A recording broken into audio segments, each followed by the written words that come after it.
Bien, pues vamos a iniciar este estudio. Vamos a entonar este canto sencillo. En la Biblia está en Nehemías 9:6, ahí en la Biblia, en Nehemías 9:6. Y bueno, para los que se lo saben, tú solo eres Jehová, se llama.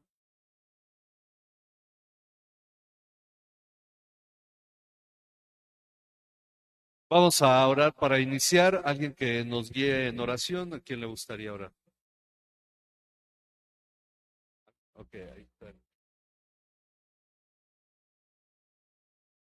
Padre, te damos gracias por este día, por esta noche. Te pedimos que nos cuides hoy y también te pedimos que esta clase pueda ser de edificación para nosotros, que podamos aprender más de tu palabra y también te pedimos que más hermanos puedan asistir a esta noche. En el nombre de Cristo Jesús, amén.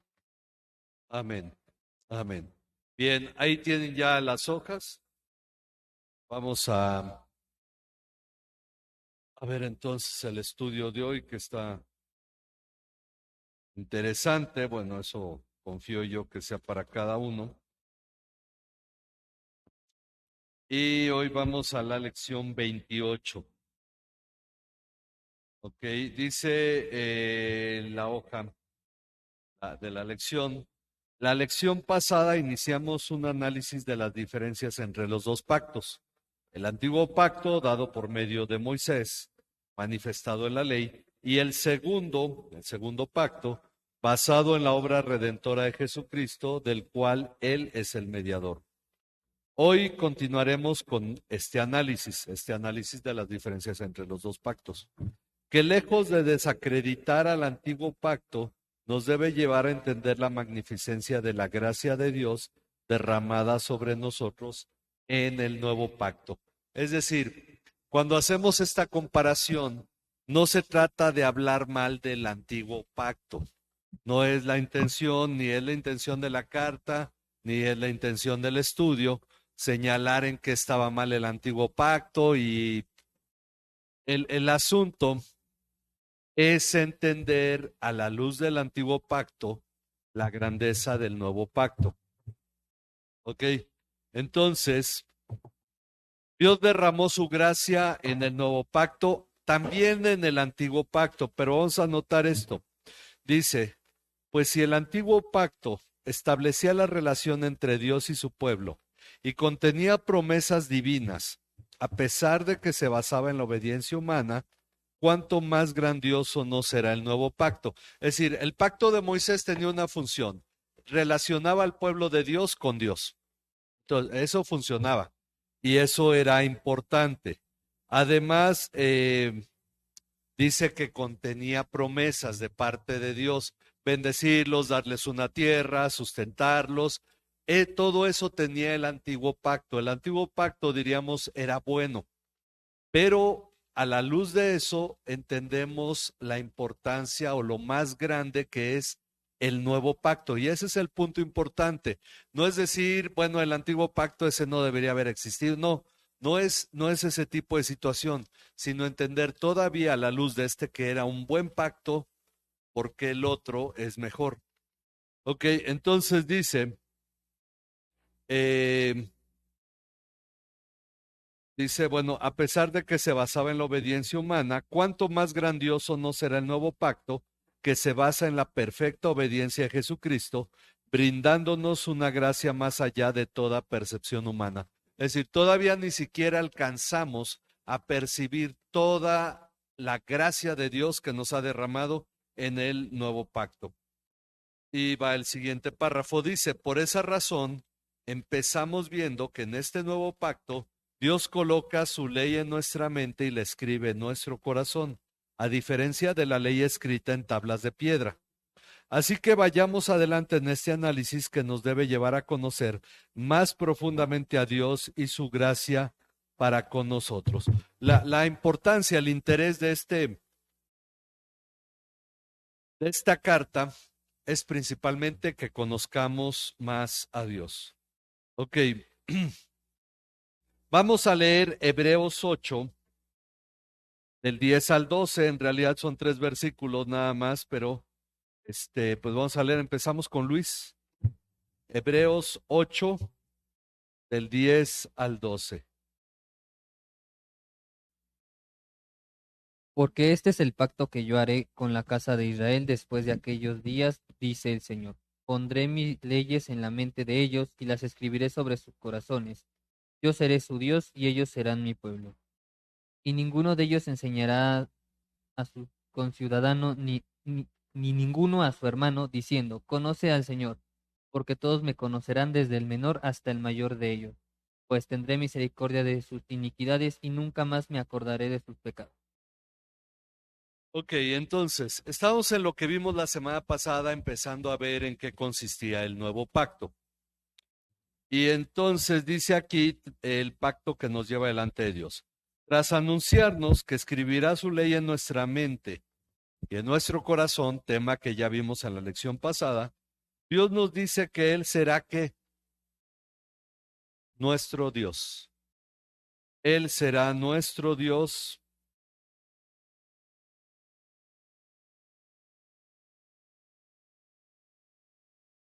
Él será nuestro Dios y nosotros seremos su pueblo.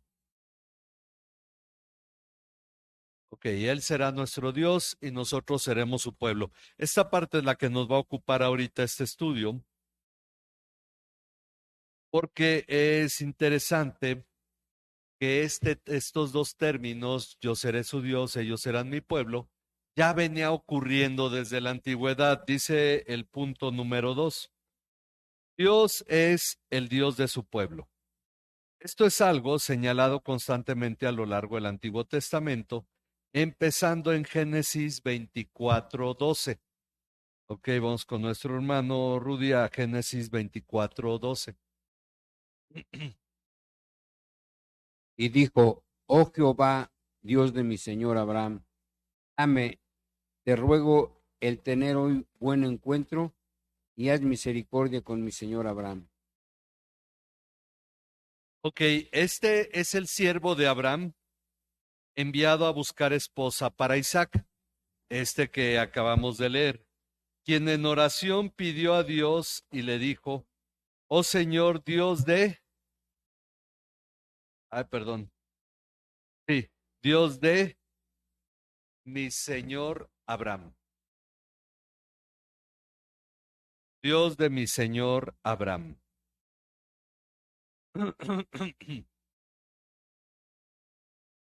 Es la primera vez que a Dios se le menciona como el Dios de alguien. Y es interesante que es este siervo de Abraham. Ok, Dios de mi señor Abraham, te ruego que me des éxito y tengan misericordia de mi señor Abraham. Ok, entonces Dios es llamado el Dios de Abraham por este siervo. Ahora, en Génesis 26:24,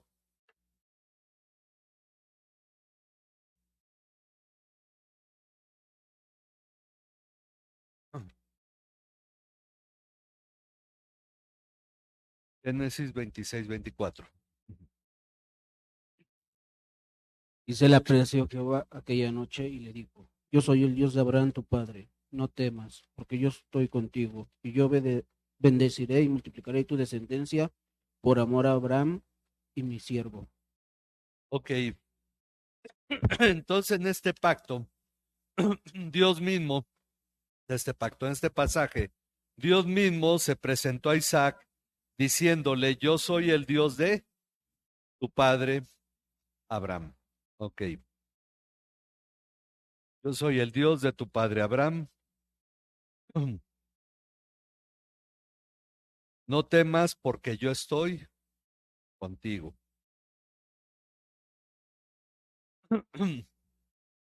Que yo estoy contigo y te bendeciré y te multiplicaré y multiplicaré tu descendencia por amor de mi siervo Abraham.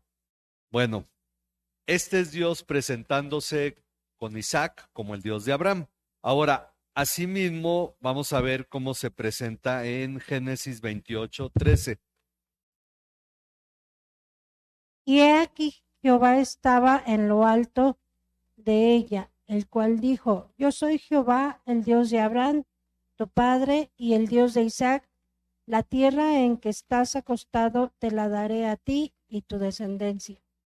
Ok, entonces aquí Dios se presenta a Jacob diciendo, yo soy el Señor, el Dios de tu padre. En esta versión está inverso, ¿verdad? El Dios de tu padre Abraham. El Dios de tu padre Abraham.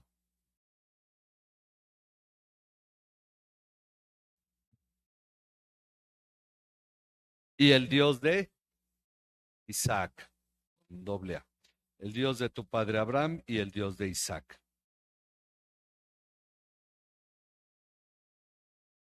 Y luego ya empieza la promesa, la tierra en que estás acostado te la daré a ti y a tu descendencia.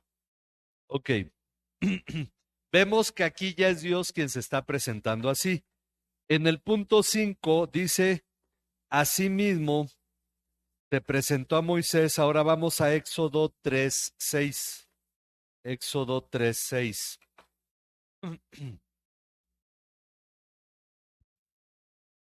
Y añadió, yo soy el Dios de tu padre, el Dios de Abraham, de tu padre, Dios de Abraham, Dios de Isaac y Dios de Jacob. Entonces Moisés cubrió su rostro porque tuvo miedo de mirar a Dios. Ok, entonces aquí dice que Dios le dijo, yo soy el Dios de tu padre, o sea, del papá de Moisés. Yo soy el Dios de tu padre, el Dios de Abraham, el Dios de Isaac, el Dios de tu padre, el Dios de Abraham, el Dios de Isaac y el Dios de Jacob. Okay. Ya se va señalando él, dando a conocer como el Dios de todos ellos. Pero esto es interesante porque quiere decir que no era el Dios de muchos, pero está señalado como el Dios de Abraham, de Isaac, de Jacob, pero aquí incluye al papá de Moisés. Bueno, ahora en Éxodo 5:1 aparece un término nuevo, vamos a ver. Después Moisés y Aarón fueron y dijeron a Faraón, así dice el Señor, Dios de Israel, deja ir a mi pueblo para que me celebre una fiesta en el desierto. Ok, entonces Moisés y Aarón dijeron al faraón, así dice el Señor, Dios de Israel.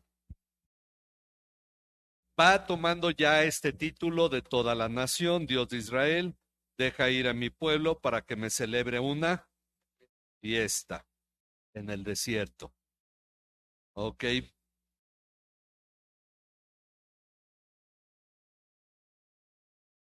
Esto lo dicen Moisés y Aarón. Vamos a ver qué dice Dios en Éxodo 6:7.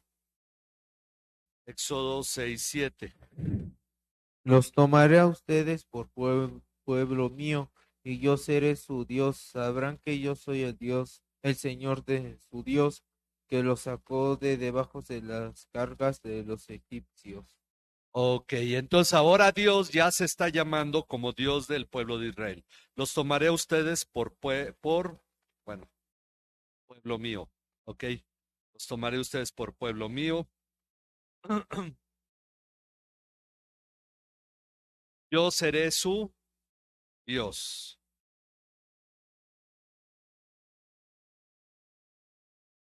Sabrán que yo soy el Señor, otra vez Dios, ¿verdad? Que los sacó de debajo de las cargas de los egipcios. Ok, entonces ya Dios ya dijo que era el Dios de ellos. Es interesante que en el nuevo pacto repite el decir, y yo seré su Dios. Ya era el Dios del pueblo de Israel. Así es que esto debe de hablarnos acerca de algo. Dice ahí en el párrafo que sigue, el nombre Dios de Israel aparece unas 199 veces en el Antiguo Testamento y 2 veces en los Evangelios. Es decir, en el Nuevo Testamento solo 2 veces, pero en el Antiguo 199 veces. Quiere decir que en realidad es un término importante, es un término con el que Dios es conocido a lo largo de todo el Antiguo Testamento Y entonces dice, Moisés señaló esta relación entre el pueblo de Israel y Dios constantemente. Vamos a ver ahora Deuteronomio 6 del 1 al 4. Ahí vamos a escuchar, no vamos a llenar nada, pero vamos a ver la forma en que Moisés instruye al pueblo de Israel. Deuteronomio 6 del 1 al 4.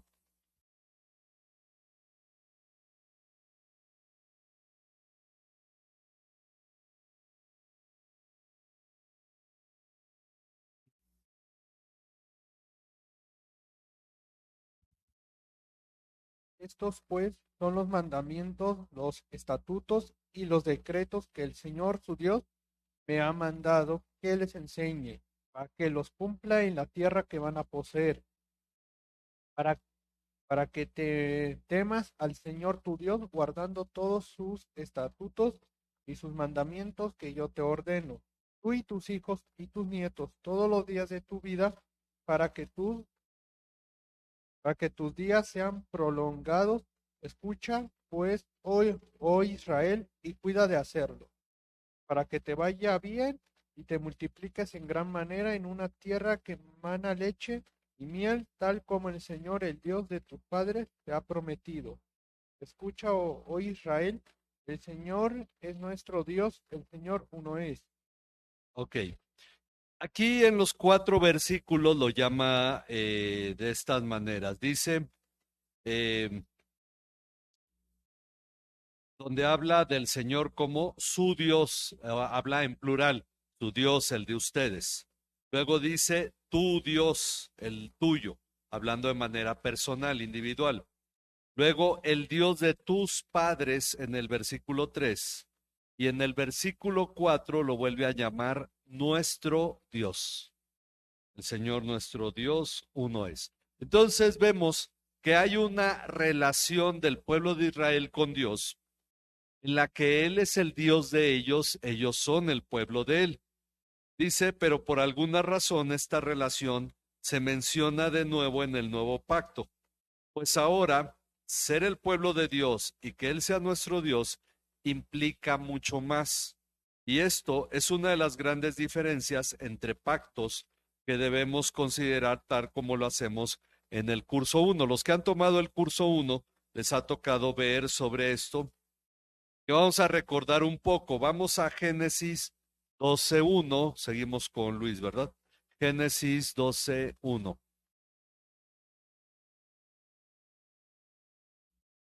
Y el Señor dijo a Abraham, vete de tu tierra, de entre tus parientes y de la casa de tu padre, a la tierra que yo te mostraré. Ok, entonces aquí Dios llamó a Abraham a, ¿qué le está pidiendo que haga? Salir, vamos a ponerle, llamó a Abraham a salir de su tierra, a salir de su tierra, de su parentela y de la casa de su padre. Ok, Dios llama a Abraham a que él salga. Del mismo modo, Dios llamó al pueblo de Israel a salir de Egipto. Ok, y a través de sus profetas vamos a ver 2 pasajes. Uno es Isaías 52:11. A ver, vamos buscando Isaías 52:11. El otro es Ezequiel 20:34.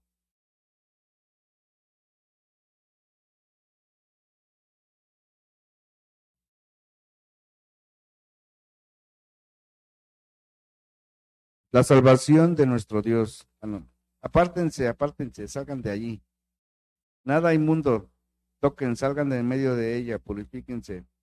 Ustedes que llevan las vasijas del Señor, pues no saldrán precipitadamente, ni irán como fugitivos, porque delante de ustedes irá el Señor y su retaguardia será el Dios de Israel. Ok, entonces ahí les dice, salgan, apártense. Vamos a ver ahora Ezequiel 20:34. A ver,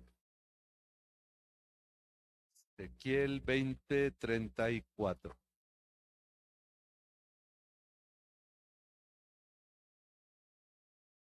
Está bien, con calma para que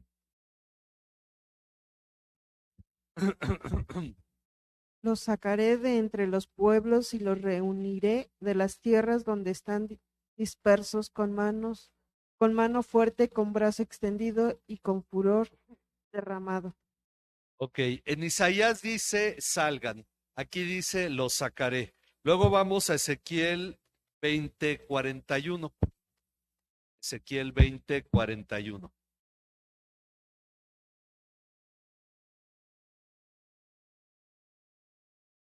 Como incienso agradable os aceptaré cuando os haya sacado de entre los pueblos y os haya congregado de entre las tierras en que estáis esparcidos, y seré santificado en vosotros a los ojos de las naciones. Ok, entonces tenemos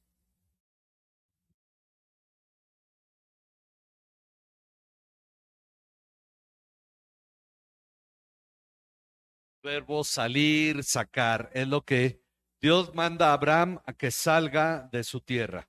Él llama a su pueblo a salir, dice, les llamó a salir de entre las naciones.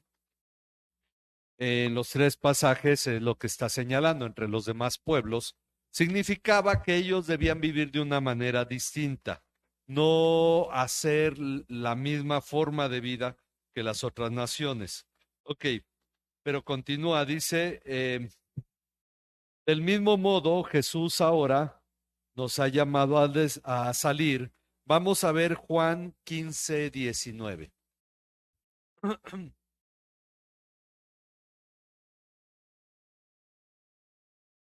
Si fueras del mundo, el mundo amaría lo suyo, pero ¿por qué no sois del mundo? Antes yo os he elegido del mundo.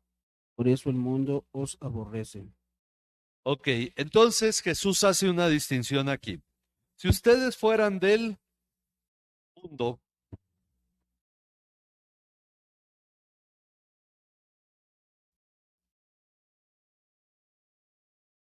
si ustedes fueran del mundo, el mundo amaría lo suyo. Pero como, ¿qué dice? No son del mundo, ahí serían dos palabras. Pero como no son del mundo, sino que yo los escogí de entre el mundo, ¿ok? Pero como no son del mundo, sino que yo los escogí de entre el mundo, por eso el mundo en una versión dice los odia, en otra dice los aborrece, ¿ok? Cualquiera de las dos que quieran poner. Finalmente hay un desprecio del mundo hacia el cristiano. Ok, vamos a ver por qué estamos diciendo esto. Dice, ahora recordemos que la palabra iglesia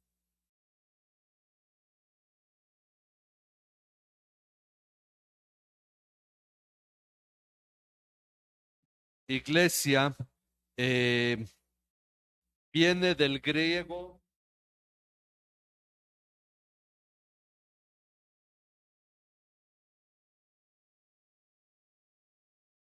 eclesia.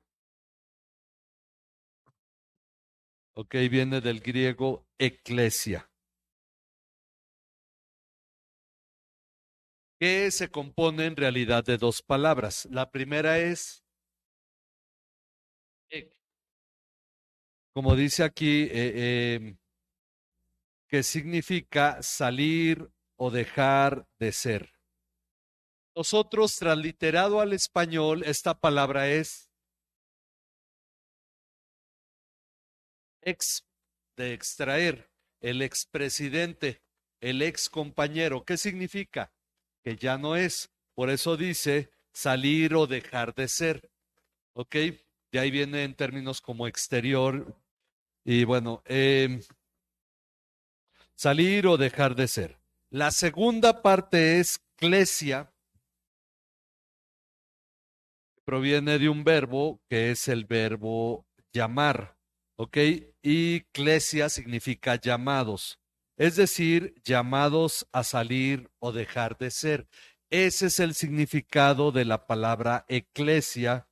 Y por eso dice, lo que significa ser el pueblo de Dios es que somos su iglesia. Ok, vamos a ver Mateo 16, 18.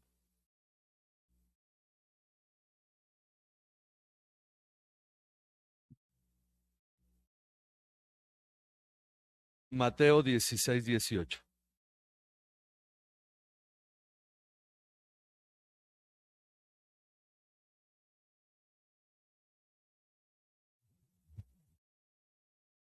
Y, y yo también te digo que tú eres Pedro y sobre esta roca edificaré mi iglesia y las puertas del Hades no prevalecerán contra ella. Ok, entonces, la iglesia es la iglesia de Jesucristo, es el grupo de personas que Él ha llamado a dejar de ser como el mundo, a salir de entre el mundo para vivir de una manera distinta. El ejemplo de esto es que el llamado de Abraham fue salir. Ahí empieza el sentido del término iglesia. Salir de su tierra, de su parentela. Dios llama al pueblo de Israel a salir de Egipto.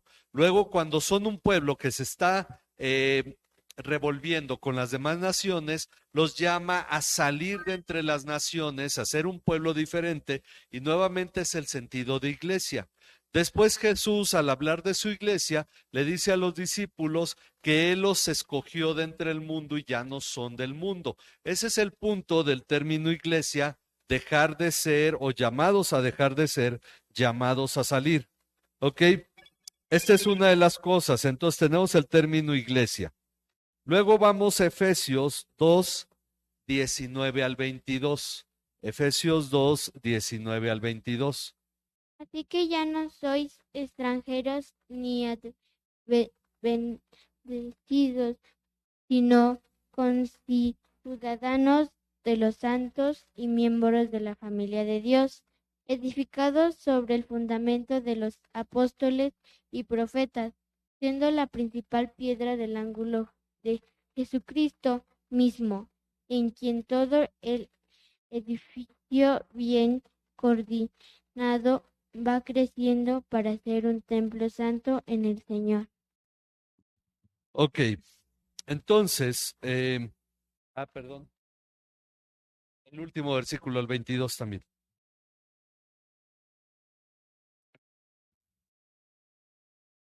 En Cristo también ustedes son juntamente edificados para morada de Dios en el Espíritu. Ok, entonces aquí nos señala varios términos que vamos a ir rescatando. Dice que al decirnos que ya no somos, bueno, vamos a usar las palabras extraños ni extranjeros. Ok, al decirnos que ya no somos extraños ni extranjeros, nos dice que ahora somos conciudadanos de los, no, santos, conciudadanos de los santos. Ok. Luego nos dice, aunque dice miembros de, bueno, vamos a ponerle, somos de la familia de Dios.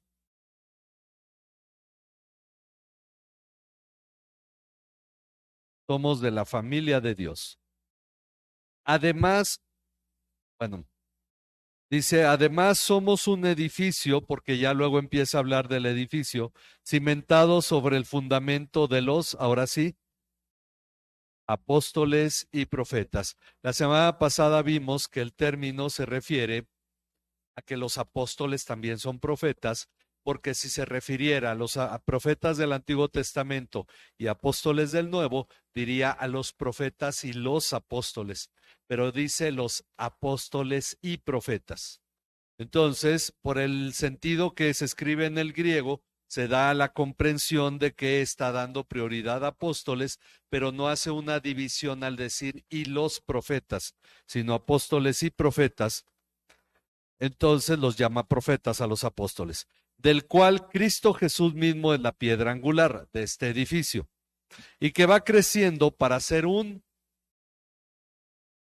según el versículo 21, un templo santo. Va creciendo, es decir, un edificio que crece, y este término es interesante, ver que no es un edificio que se amplía o que se va levantando cada vez más alto, sino que va creciendo para ser un templo santo en el Señor, para hacer la morada, ¿ok? La morada o la casa de Dios en el Espíritu. Entonces, para hacer la morada, la casa de Dios en el Espíritu, ¿ok? Donde Dios vive por su Espíritu. Esto significa que al ser Dios nuestro Dios y nosotros su pueblo, somos su iglesia, como ya vimos. Somos de su familia, conciudadanos de los santos, ¿ok? De la familia de Dios, bueno, ahí lo repetí. El templo de Dios y la casa de Dios. Pero eso no es todo. Entonces quiere decir que como iglesia,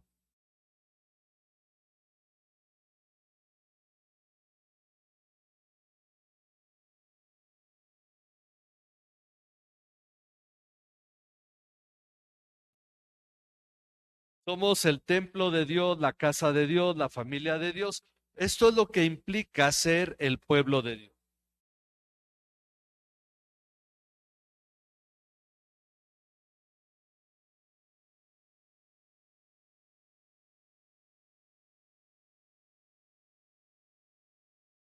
Ok, pero todavía hay más. Dice 1 Corintios 12:27. ¿Quién sigue, Eliseo? 1 Corintios 12:27. Ahora bien, ustedes son el cuerpo de Cristo y cada uno individualmente un miembro de él. Ok, nos dice que somos el cuerpo de Cristo. Ok, somos el cuerpo de Cristo, al igual que Romanos 12:5. Romanos 12:5 es muy semejante a 1 Corintios 12:27. Adelante.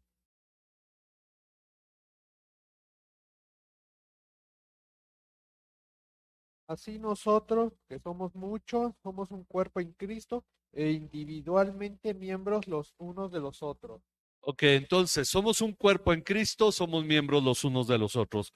Nos dice individualmente cada uno es un miembro dentro del cuerpo de Cristo.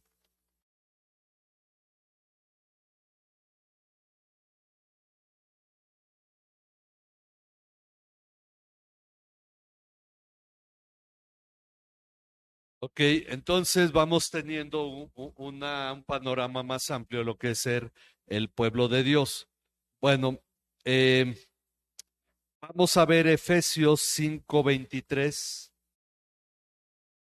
Efesios 5:23. Porque el marido es cabeza de la mujer, así como Cristo es cabeza de la iglesia, siendo él mismo el Salvador del cuerpo. Ok, y Colosenses 1:18. Colosenses 1:18.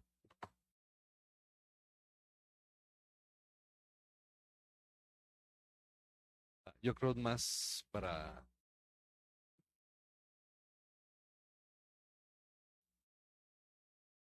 Él es también la cabeza del cuerpo, que es la iglesia. Él es el principio, el primogénito de entre los muertos, a fin que del que tenga en todo la primacía, porque agradó al Padre que en él habitará toda la plenitud. Y por medio de él reconciliar todas las cosas consigo, habiendo hecho la paz por medio de la sangre de su cruz, por medio de él. Ok, entonces, en estos pasajes, en los dos nos dice que Cristo es la cabeza de este cuerpo. Cristo es la cabeza de este cuerpo y como lo repite Colosenses, que es la iglesia.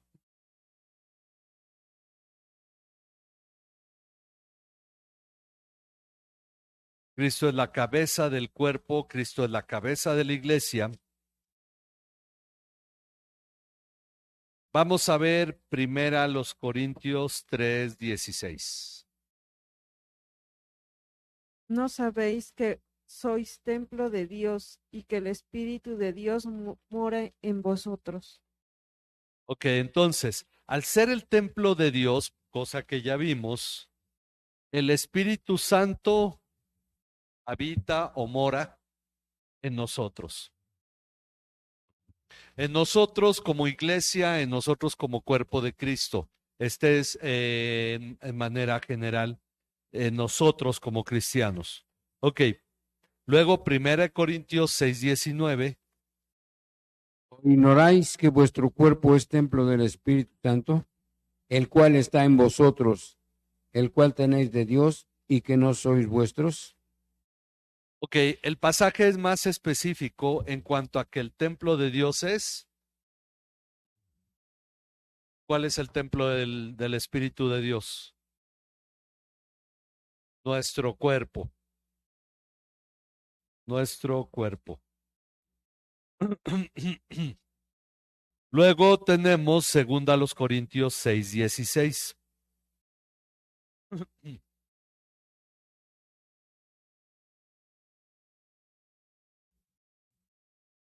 ¿Y qué acuerdo hay entre el templo de Dios y los ídolos?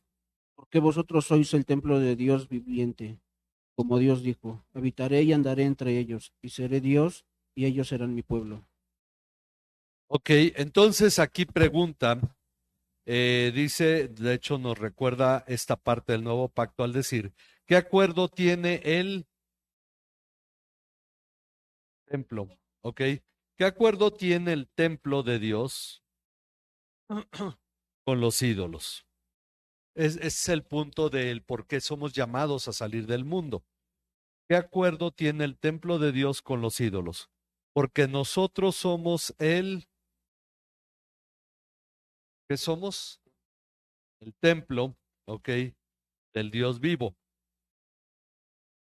Porque nosotros somos el templo del Dios vivo. Como Dios dijo, habitaré en ellos. Habitaré en ellos. Y andaré entre ellos y seré su Dios. Ok. Y ellos serán mi pueblo. Ok, aquí entonces, ¿qué acuerdo tiene el templo de Dios con los ídolos? Porque nosotros somos el templo del Dios vivo, como Dios dijo. Habitaré en ellos y andaré entre ellos, y seré su Dios y ellos serán mi pueblo. Los dos siguientes versículos, vamos a ver ahora el 17 y 18, ahí de 2 Corintios 6.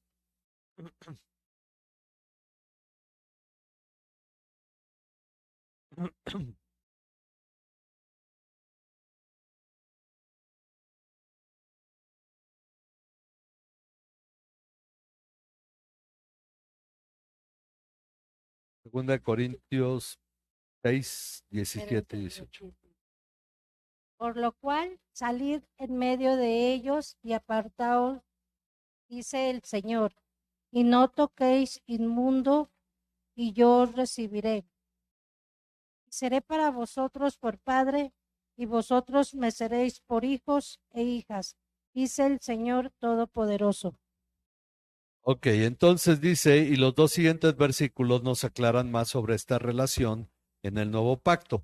Por tanto, salgan, es un llamado. Está repitiendo el pasaje que leímos en Isaías y en Ezequiel.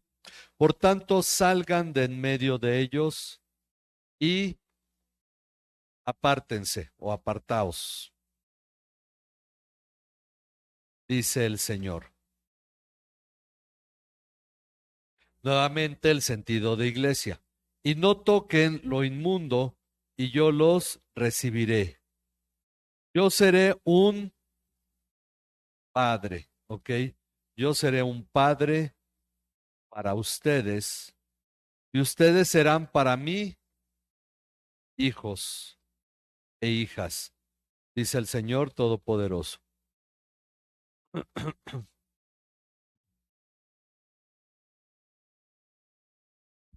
Ok. De este modo, llegamos al punto más destacado de nuestra relación con Dios, que ya desde los primeros capítulos de la carta fuimos viendo. Vamos a ver Hebreos 2, 10 al 12. Hebreos 2, 10 al 12.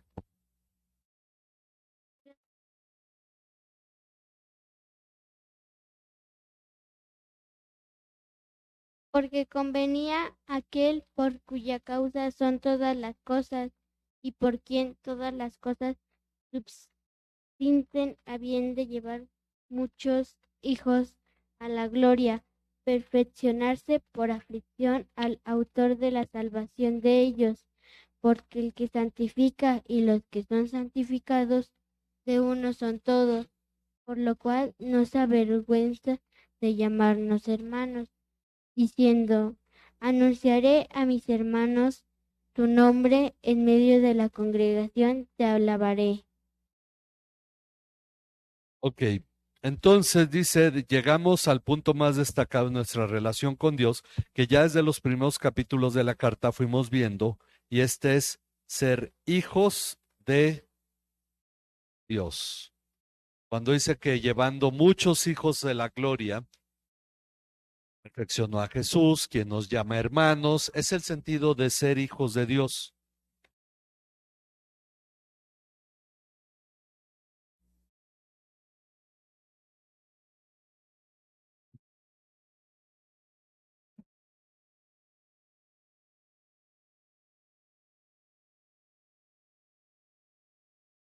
Hijos de Dios. Ok, bueno, dice, vamos a Juan 1, 12 al 13, para ver sobre el tema de ser hijos de Dios. Juan 1, versículos 12 al 13. Pero a todos los que recibieron les dio el derecho de llegar a ser hijos de Dios, es decir, a los que creen en su nombre. Ok, y el siguiente también, por favor. Sí, el 13, ajá.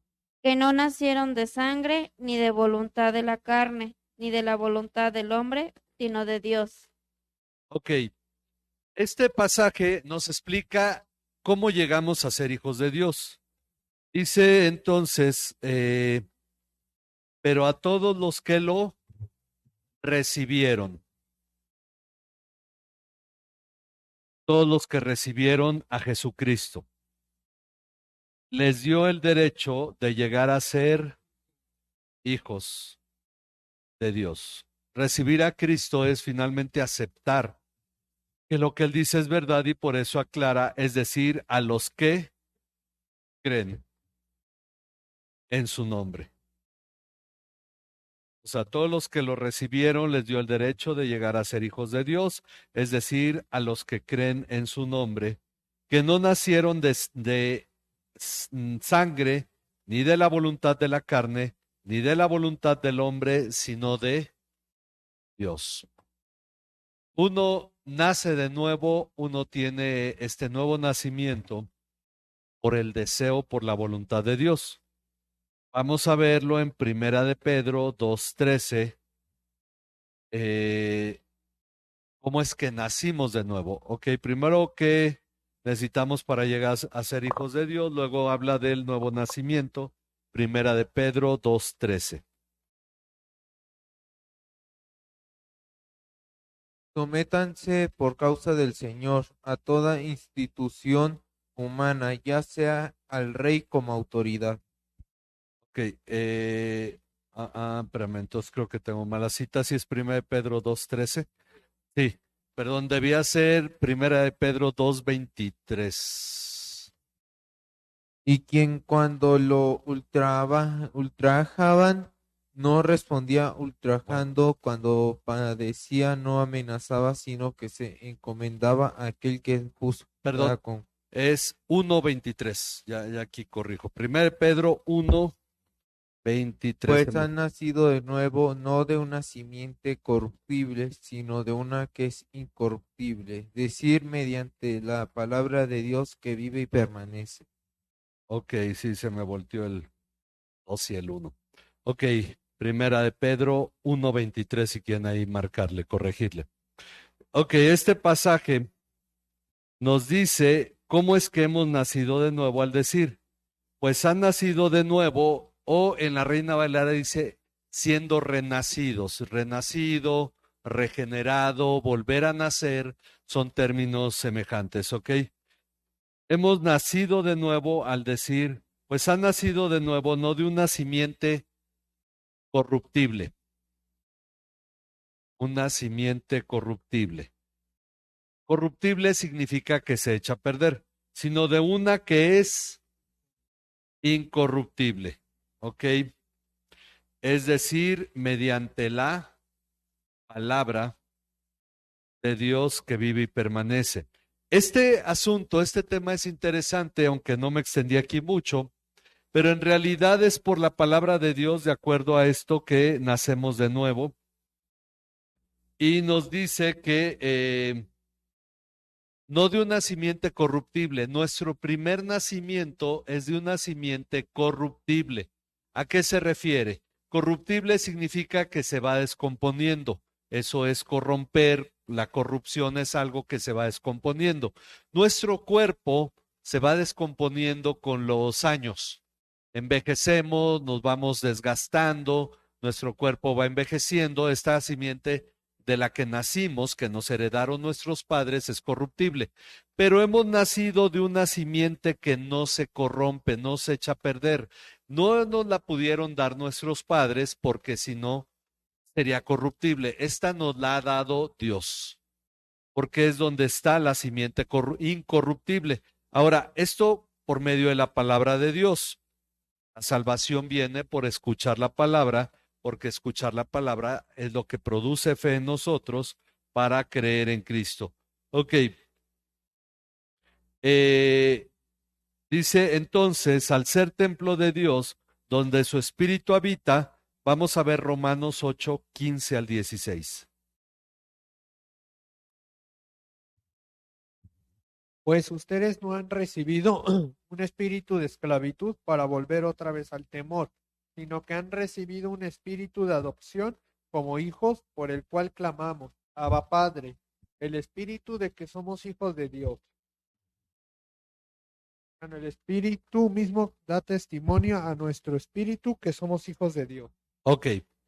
Entonces, al ser el templo de Dios donde su espíritu habita, nos dice que no hemos recibido un espíritu de esclavitud, ¿ok? Para no volver a ser esclavos del pecado. Dios nos da su espíritu que habita en nosotros, como acabamos de ver, por ser el templo de Dios, la casa de Dios, ¿ok? No hemos recibido un espíritu de esclavitud para volver otra vez al temor, sino que hemos recibido un espíritu de adopción como hijos.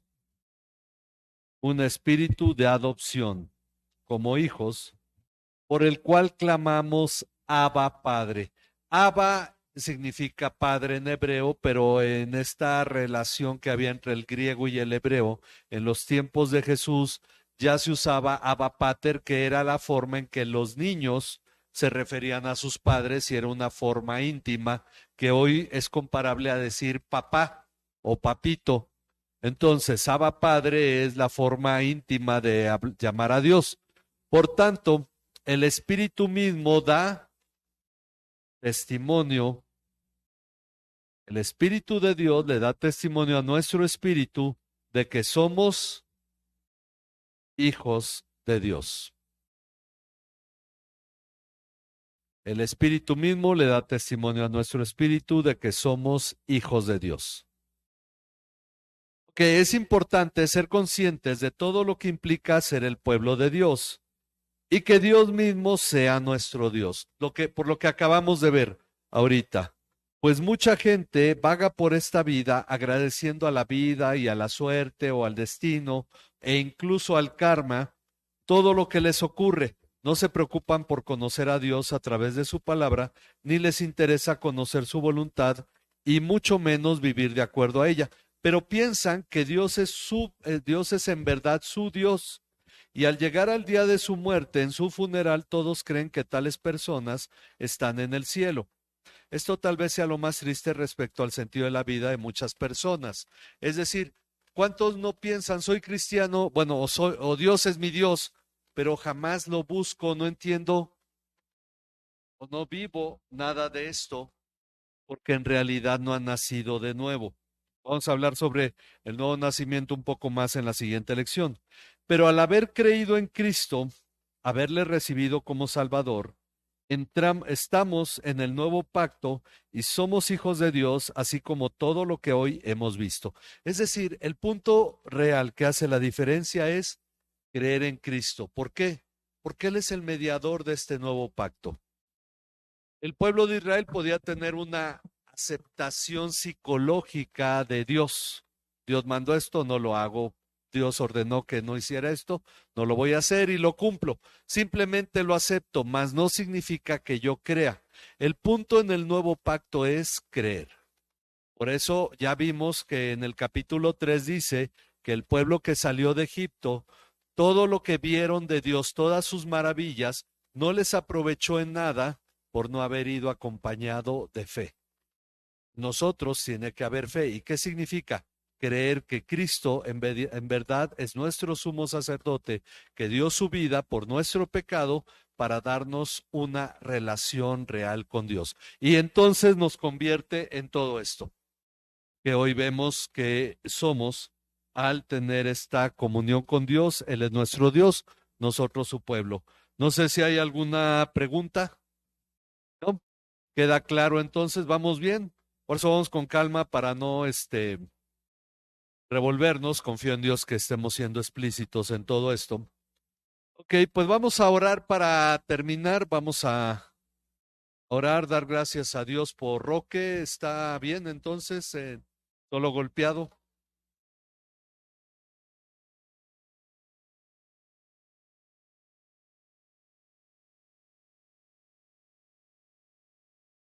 Ok.